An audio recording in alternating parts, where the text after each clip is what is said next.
What is up, guys? Showing up the King here, back with another video. This video is going to be about the Nintendo Direct 2017 that just happened the other day. Nintendo had an awesome year in 2017. You know, I had to give it up to them.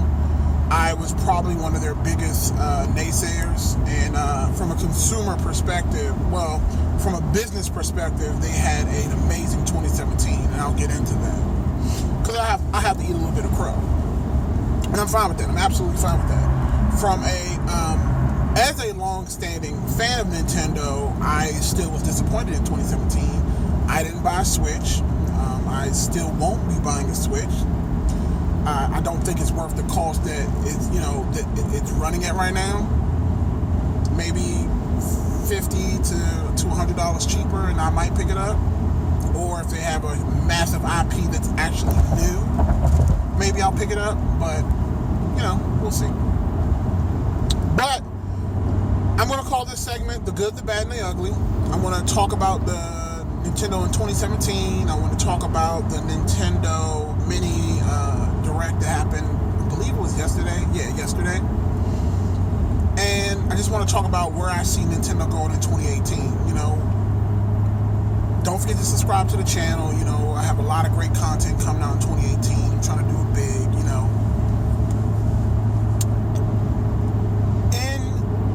Nintendo, like I said, let's just let's talk about the elephant in the room.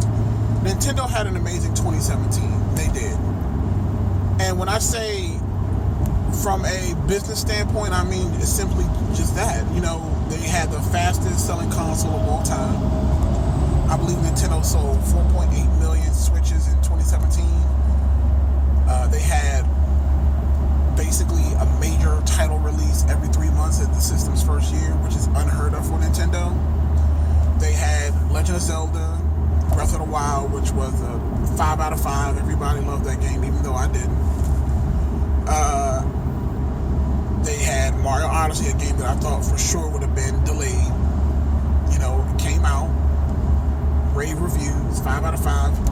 And both of those games were Game of the Year contenders, either 1 or 2. Most publications gave either Breath of the Wild or Mario Odyssey Game of the Year. And again, it doesn't surprise me. Whenever those games come out, they're usually Game of the Year. Usually. Because Nintendo does great, first-party exclusive. And again, they've been dealing with Zelda and Mario their entire lives. So it's kind of hard to mess that game up. And Mario sells itself. But again, that doesn't take away from the quality of the game. Again, me personally, Mario Odyssey looked like a lot of fun, but it still wasn't enough for me to want to go buy a Switch. I like Mario games, but just to me, Mario isn't that IP that gets my blood boiling with Nintendo. It just doesn't. That title is reserved for Pokemon, and I'll get into that as well. They released Pokemon Pokken Tournament for the Switch, which was just a port of the Wii U with more DLC.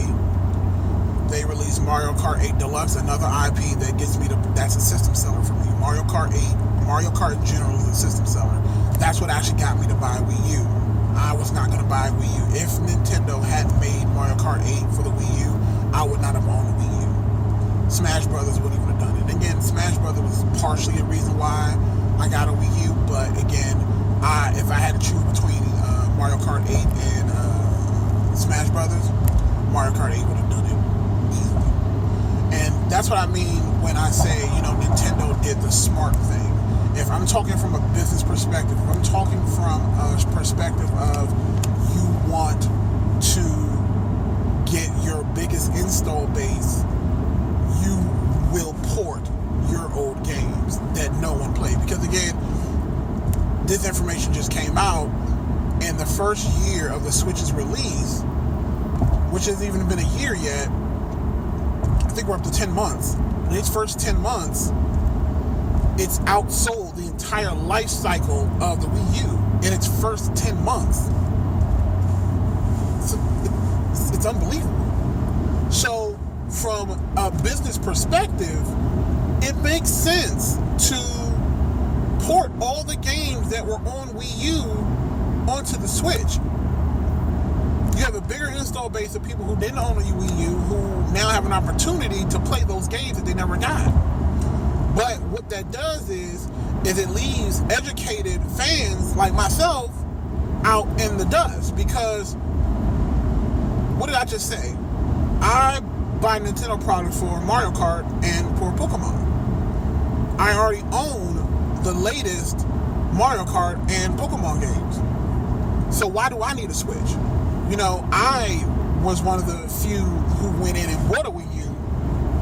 I'm starting to have buyer's remorse, to be honest with you, but you know, there was nothing for me in 2017 for the Switch. I'm not a huge Zelda guy. I'm not. You know, to me, the game looked beautiful. It was a game that I could have easily have rented on the Wii U and played it, but to me, in an open world game that we have out now, Zelda is the last type of game that I want to play. Been there, done that, got the t-shirt. You know, I do think that a lot of people praise Nintendo for doing things that other companies have done 100 times over. Like, you know, I remember looking at the reviews for Zelda Breath of the Wild, and they're like, oh my god, you can climb every rock and, you know, chop down trees and glide and make food and da-da-da-da-da. I'm like, you can do that in 90% of the open world games. Nintendo isn't doing anything unique. The only difference is it's just Zelda. So I think nostalgia always plays a role when it comes to Nintendo, because everybody remembers Nintendo fondly from their childhood. So anytime a Mario game comes out, anytime a Zelda game comes out, it's trying to reconcile your nostalgia with what the game is actually providing us with what's already out there. So, you know, Nintendo has a great 2017, and now we're in 2018, and they have a unique problem. So I talked about the good. Nintendo had a great 2017. Now I want to talk about what I think is the bad. So the bad is that we got this Nintendo Mini Direct that happened yesterday, and quite frankly, it was exactly what I expected. A lot of ports. They had a couple of new games that basically don't differentiate themselves from any of the old games. Like, they had a new Kirby game that was like 4 players or something, and I swear to God, I don't know. I couldn't tell you if it was a port from a Wii U Kirby or just another Kirby, because I already thought they released a Kirby on the Wii, on a Switch. But that Kirby game didn't look any different than any other Kirby game that I've ever played on Nintendo. And to me, that's a problem, where you don't differentiate your games enough for me to tell if it's a sequel, a remake, or what.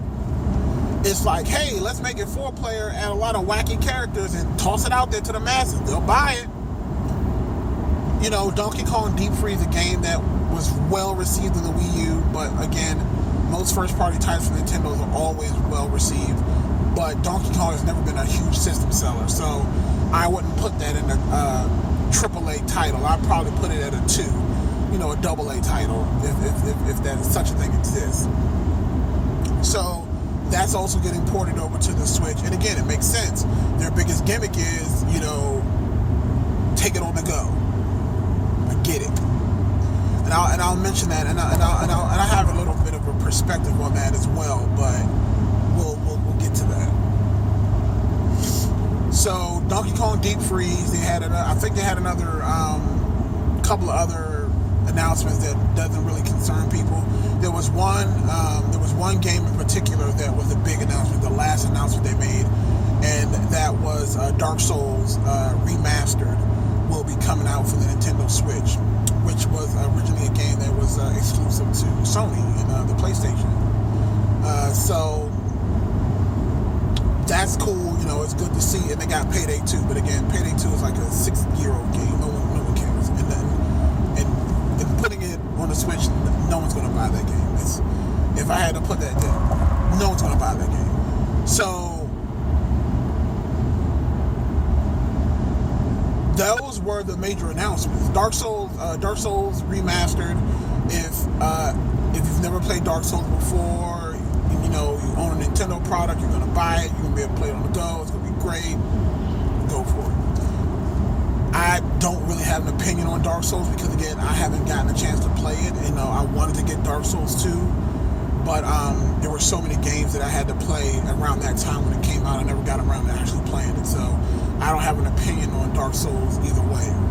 Nintendo Switch got it, great, we'll see how it sells.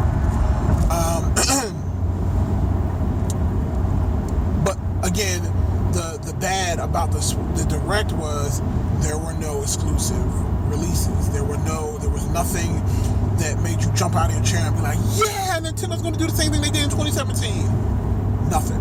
And again, to be fair, they could be holding back for E3. You know, E3 is usually where you want to make your big announcements. You want to talk about new IP. You want to talk about what you've been working on. So again, I didn't expect much from the Nintendo Direct, so I wasn't too upset. I was just bored. It was 14 minutes of me just being bored. Like, I don't care. This isn't for me. I don't care. What else you got? So that's why I kind of put it in the category as bad. Now, here's the ugly. The ugly is that Nintendo is in a unique situation. Because they had such an impressive 2017, there's no way that they can replicate that success. And one of the main reasons why publishers don't flock to the Switch for their third-party titles is, number one, it's underpowered. And number two, Nintendo's issue has never been getting people to come to their system, because despite the fact that the Wii U didn't sell dick, the Wii did. The Wii is probably still the number one selling console of all time. I think the only thing that might have outsold it was the PlayStation 2. But the issue with the Wii is that they didn't have enough content to spread out over the life cycle. So yeah, you had a lot of people who bought the Wii, and they had a huge install base. But a couple of years into the life cycle of the system, they weren't bringing out the content. They could not develop fast enough to meet the demand of the fans. And because the Nintendo Wii was such a revolutionary console with a great gimmick with the motion controls, over 60% of the people who bought the Wii were just casuals. You know, older people that was in old folks' homes who were not going to go out and buy the software. And we already know that software sells systems. Look at the Xbox. I mean, it's a sad state over there right now. And I own an Xbox One X, and I can say that. So, what this mini direct tells me is that I feel like 2018 is going to be the year of ports, because Nintendo is not known for 2 to 3 year development cycles. They're just not. You don't get a new Pokemon game every 2 years. You usually get a Pokemon port or like a remake where they just go into the same code and just redo the game and call it something else. You don't get a new Mario Kart every 2 years. And you're not going to get a new Zelda, because again, the Zelda they were working on from the past 2 systems. You're not getting another Mario. So what else do they got? We got Pokemon that's supposed to be coming out. We got a new Metroid that's supposed to be coming out. He's supposed to have all this third-party support. But I don't see what Nintendo can bring out in 2018 that's going to be that holiday game that everyone's going to want to buy. Because like I said, it's not going to be Donkey Kong. It's not going to be Kirby. And if they bring out another Mario game, which is possible, it's going to probably be like one of those generic 2D Marios, like they had New Super Mario 3D or whatever. Or it's going to be a bunch of ports. Honestly, I think 2018 we'll get Smash Brothers ported from the Wii U. We'll get Star Fox ported from the Wii U. And we'll probably get a bunch of other... Oh, we get Bayonetta this year. Well, you guys get Bayonetta. I'm sitting there talking like I own a Switch. I'm not going to own a Switch. So you guys will get Bayonetta 1 and 2. That's already been announced, so that's not a surprise. So I think 2018 is going to be the year of support, and that's ugly. One of the other biggest disappointments from the Direct is still no online eShop about backwards compatibility or digital games. What's going on, Nintendo? What is going on with that?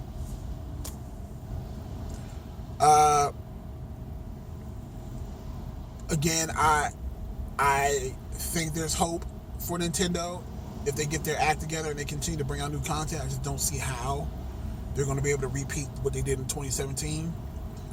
And the other topic that I wanted to just bring up real quick before I wrap this up is the whole concept of Nintendo. The reason why the Switch is a success is because it's portable. This is probably one of the most frustrating statistics about the Switch and about how, people play it. I, for one, have never seen anyone playing the Switch. I am a regular, everyday, middle-class American. I work a 9 to 5, Monday through Friday. As you can see, I'm filming this from my car, driving to work. Key word there. I'm driving to work. I drive to work every day. There is no on-the-go for me with a Switch. And like myself, there isn't a lot of on-the-go for people who work. So one of the most frustrating things that I hear from people from IGN, Gamertag Radio, just, these game journalists in general, is that they're always talking about how great it is that you're on a plane and the Switch is great when you're on the plane and you're traveling. And I'm like, yeah, that's great for you guys because as a job, 90% of what you do is travel. And it's on planes, it's on trains, it's buses or whatever. So yeah, you have an opportunity to use your systems more than a person like myself who has to drive to work every day. If I want to play a Switch, what do I have to do? Take a lunch break and go in the cafeteria and try to play it at work? Or I play it at home. And if I'm at home, maybe it'll be cool to play it in the bed or, connect it to the TV. But I'm so sick and tired of people touting that it's on the go. It's on the go. It's on the go. It's not on the go if you're a regular Joe. It's not. I'm not a game journalist. I'm on a plane twice a year, maybe. And that's when I'm going on vacation with my family, if I'm lucky. Last year, I didn't get on the plane at all. Where's the Switch for me? I mean, if I'm driving around on the weekends with my wife and kids, if she's driving, yeah, maybe I can sit in the passenger seat and play for a little bit. That might be the only other time, but, I just wish they would cut it out with the whole, I'm going to be traveling, I'm going to Gamescom, I'm going to take my Switch, and I'm like, yeah, you travel for a living. Most people don't. So stop talking about how cool it is to have the Switch when most people don't have that opportunity to do that. That was just a little gripe of mine. So, in general, like I said, in order for me to get a Switch at this point, I need to see a price drop and I need to see a Pokemon bundle. Short of that, or a Mario Kart 9, which we're at least 4 to 5 years away from, I don't see what else would make me get a Switch. And one thing that I will say is I finally was able to get my hands on one during the holiday season. I was able to go to a Best Buy and try out a Switch. And, with these massive hands, it wasn't bad. I played Mario Kart 8 Deluxe on the Switch, and it was fun. It was fun. Just as much fun as I had on the Wii U. It was a lot of fun. And I used the Joy-Con controllers with the two things together. My wife played with me. She actually had to end up using the Joy-Con turned to the side, and I still attest that is garbage. No one should have to play with that one little controller turned to the side. Even when it was garbage. Ridiculous. It just didn't work. Joy-Con together, perfect. Joy-Con by itself, turned to the side, garbage. But again, the system itself was cool. It was just as cool as the Wii U. I actually like the gamepad on the Wii U, and I still do to this day. And again, I think the Switch is a nice piece of technology. I just think Nintendo is feeling themselves right now, and they need to just make sure that you keep up with what you did in 2017, or else you're going to end up just like you did with the Wii. 100 million units sold, still known as a complete failure because you don't have software. So that's my video. I was able to keep this under 20 minutes, thank God. Let me know what you think in the comment section below. Smash that like button, subscribe to the channel, and turn on bell notifications. This is Shut Up the King. Have an awesome day.